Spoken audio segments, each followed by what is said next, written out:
안녕하세요. 질문 있는 특강쇼 빅뱅의 반장 신하영입니다. 여러분, 미래학자라는 토마스 프레가 이런 말을 했다고 합니다. 우리는 지금까지의 모든 인류 역사보다 앞으로 다가오는 20년간 더 많은 변화를 보게 될 것이다. 여러분, 이 말 들으면 어떠세요? 기대되시나요? 안 믿겨요. 무서워요? 저도요. 두렵습니다. 어떻게 될지 너무 무서워요. 그래서 사실 안 왔으면 좋겠는데 두렵다고 해서 그 변화를 피할 수만은 없잖아요. 그 변화는 새로운 기회라는 말도 있고요. 자, 그렇다면은 우리는 지금 어떻게, 무엇을 준비를 해야 될까요? 자, 오늘 이 질문을 시작으로 빅뱅을 시작해 보도록 하겠습니다. 자, 오늘의 연사를 소개해 드리겠습니다. 한국과학기술원 문화기술대학원 이원재 교수님을 여러분 큰 박수로 모셔주시길 바랍니다.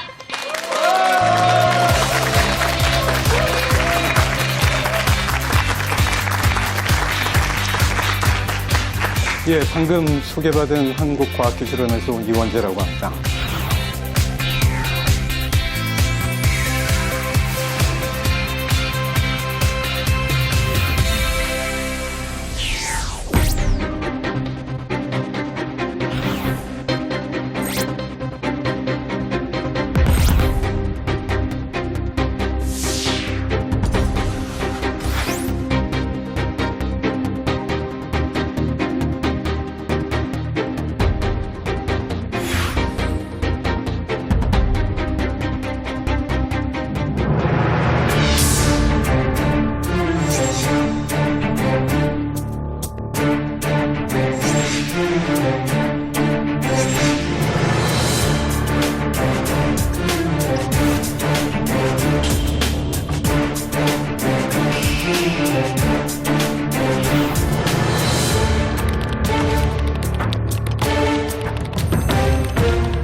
질문 있는 특강에 저를 초청해 주셔가지고 제가 영광으로 생각을 하고, 그래서 질문이란 무엇인가에 대해서 잠깐 얘기를 하고 넘어가야 될 것 같아요. 한 10년 전쯤인가 그 미국 시카고 대학의 한 워크숍에 그 스탠포드에서 오신 교수님이 강의를 하신 적이 있어요. 근데 이 스탠포드 교수님이 하신 연구가 시카고 남부의 갱 집단에 관한 연구였거든요.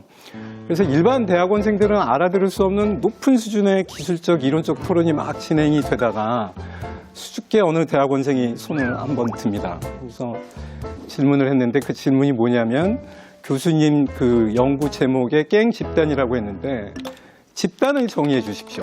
집단이라는 말이 뭔지 모르겠습니다. 라고 했더니 장내가 이 순간 조용해지고 약 10초간 쉰 다음에 그 스탠포드 대학 교수님이 정말 훌륭한 질문이라고 하고 그거에 대한 토론으로 워크숍이 마쳐졌어요. 그 학생은 끝나고 나서 수많은 교수들로부터 엄청나게 좋은 질문을 했다는 축하 이메일을 받았거든요. 여러분의 질문이 이 오늘의 토론, 오늘의 강의를 훨씬 가치 있게 한다고 생각하셔서 그런 질문들을 좀 잘 해주시면은 저희가 좀 더 재미있게 이야기를 할 수 있지 않을까 합니다. 제목은 지금 4차 산업혁명 교육 뭐 이렇게 돼 있어요. 얼마나 제목이 지루합니까? 네. 지루해서 사실 저희가 듣고 싶은 지금 욕망이 확 떨어지잖아요. 그 개념이 무엇인가라고 자꾸 우리가 궁금증을 갖게 되면 세상에 아무리 지루한 개념도 좀 재미가 있어져요. 그래서 사실 우리가 4차 산업혁명이 무엇이고 뭐 교육은 무엇이 되어야 될 것인가 라는 거에 대해 직접적으로 답하기보다는 4차는 뭐고 산업은 뭐고 혁명과 교육은 무엇인가 라는 질문을 한다고 생각을 한번 해보죠. 근데 이제 4차는 그런 뭐 새로운 에너지원이나 기술이 결정하는 것이 아니고 우리가 이미 가지고 있는 모든 기술들 사이에 결합과 건너뛰기가 벌어지는데 도대체 그게 어떤 결과를 가져올지 모르겠다라는 그런 불확실성. 사실 이것 때문에 그렇습니다. 그러면은 지금 제가 말씀드린 대로 4차 산업혁명이 지금 불확실하단 말이에요.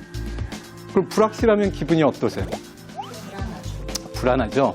지금 여러분이 느끼시는 어떤 그 불안이나 불안감이 사실은 우리가 생각하는 4차 산업혁명의 특징이 아니냐. 이전과는 다르게. 소년중앙 어깨동무 이런 거 잘 모르시죠? 네, 보신 적 없죠? 아시는 분 손 한번 한번 들어볼까요? 네, 네. 아, 그래도 꽤 있어요. 아, 교수님. 네네네네. 아, 굉장히 저보다 어려 보이시는데 다들 아시네요. 자, 저희가 소년중앙 어깨동무 10년 후에, 제가 어렸을 때는 매년 10년 후에 저런 만화들이 실렸습니다. 70년대, 80년대. 제목은 똑같았어요, 매년. 서기 2000년이 오면. 저 안에 그린 그림들이 다 지금 현실이 됐습니다. 뭐 손으로 TV를 본다, 뭐 얼굴을 보면서 전화를 한다, 그 수학여행 달나라로 가는 것 빼놓고는 다 됐어요. 20세기의 사람들은 21세기를 기대하면서 왠지 희망에 가득 찼었다는 거예요. 굉장히 좋은 일이 우리한테 벌어질 거야. 근데 4차 산업혁명은 20세기에서의 21세기와 다르게 사람들이 무지하게 불안해한다는 거예요. 이래서 지금 다루고 우리가 좀 이전의 생각보다 좀 다른 생각을 해야 된다는 겁니다. 사실은 이 고용에 대한 공포 때문에 그렇습니다. 불안하세요? 네. 사실은 토마스 피케티가 지금 유행을 했었잖아요. 불과 1, 2년 전만 해도. 그리고 최근에 이제 정부 정책과도 많이 연관이 돼 있습니다.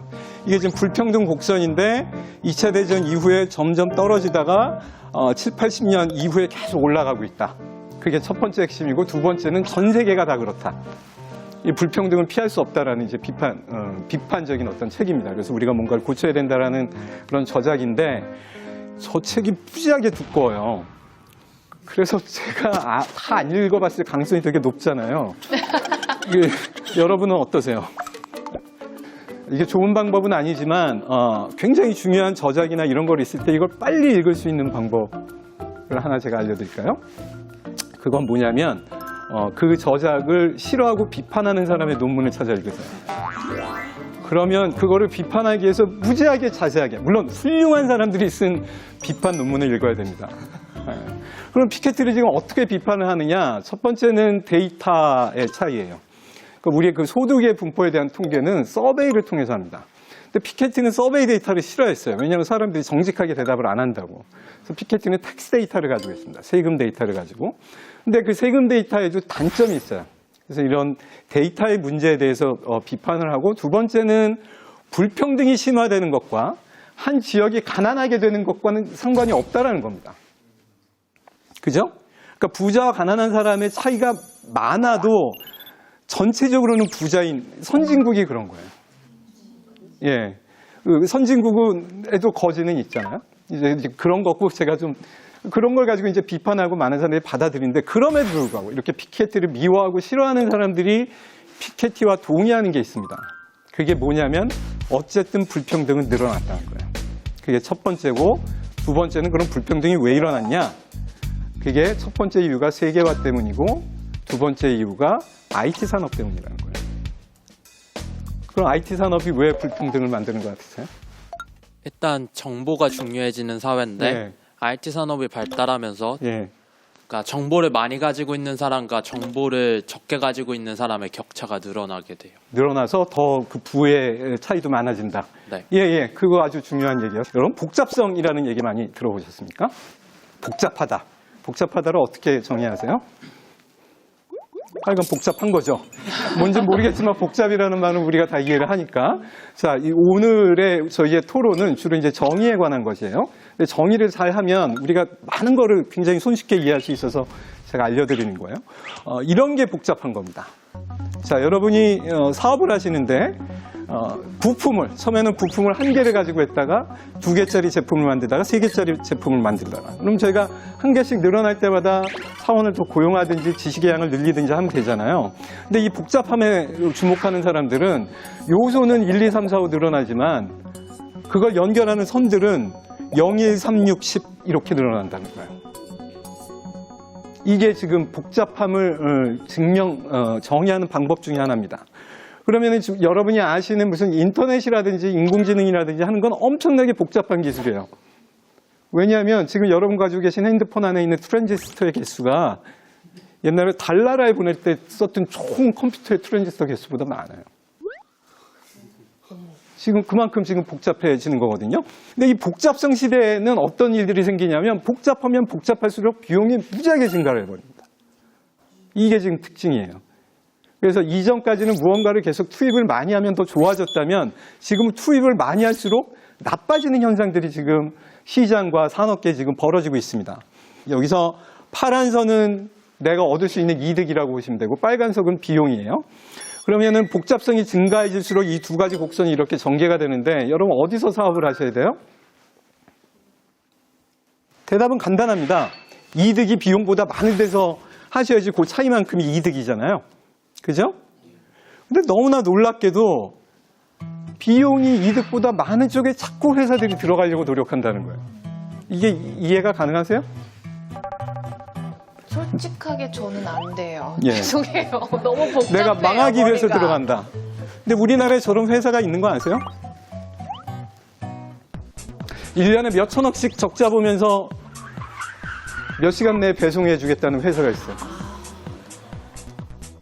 그 회사가 왜 그런 바보 같은 짓을 할까요? 선점? 독점. 독점하면 모든 게 해결되기 때문에 그래요. 그리고 사실은 이건 인터넷 시대의 전략이 아니고 20세기에 여러분이 기억하시는 모든 세계적인 기업들이 했던 전략입니다. 그리고 근데 지금은 이게 복잡성 기술과 연관이 돼 있어요. 그래서 여러분 잘 아시는 구글, 페이스북 이들이 하는 AI는 얼마나 복잡하겠습니까? 근데 너무나 복잡해서 이 회사밖에 못 하는 거예요, 이제. 근데 독점을 하게 되면 아무리 비용이 높아져도 얼마든지 비용을 자기가 얻어낼 수가 있어요. 사실 복잡함을 감당할 수 있는 회사나 플레이어나 부자들은 굉장히 소수가 될 수밖에 없는 그런 논리적이고 필연적인 구조가 지금 있다는 거죠. 이게 지금 우리가 감당해야 될 불평등의 커다란 힘 같은 것들이에요. 여기에 이의를 제기하고 싶은 분 없으세요? 근데 문제는 뭐냐면 소위 지식인과 뭐 미래학자와 세상을 설명하거나 예측하시는 분들이 직전 과거의 경험으로부터 자유롭지가 않다는 거예요. 그리고 그거에 맞춰서 자꾸 미래를 볼 수밖에 없다는 거고, 그것보다는 여러분들은 우리가 처음에 뭐라고 얘기했죠? 4차 산업혁명은? 불확실하다. 사실 그 불확실한 느낌에 계속 가지고 계신 게 훨씬 유용합니다. 지적으로나 경험적으로나. 우리 불확실한 거 싫잖아요. 내가 망할 것 같아도 뭔가 확실한 게 알고 싶잖아요. 확실한 거. 근데 사실 내가 한 사람의 인간으로서 오롯이 쓰는 건 사실 불확실한 것과 계속 대화하는 겁니다. 그래서 사실은 우리가 여러 가지 데이터를 보면 볼수록 우리가 미래에 대해서 예측하거나 예단할 수 있는 것들은 굉장히 적어진다. 그래서 우리가 하는 거는 뭔가 가장 확실한 대안을 선택하는 것이 아니고 어떤 일들이 닥쳐도 견디어낼 수 있는 나 자신의 내성을 키우는 거예요. 그것이 사실은 4차 산업혁명의 무엇인가에서 특히 4차와 관련된 에서 제가 여러분들께 드리고 싶은 이야기였습니다.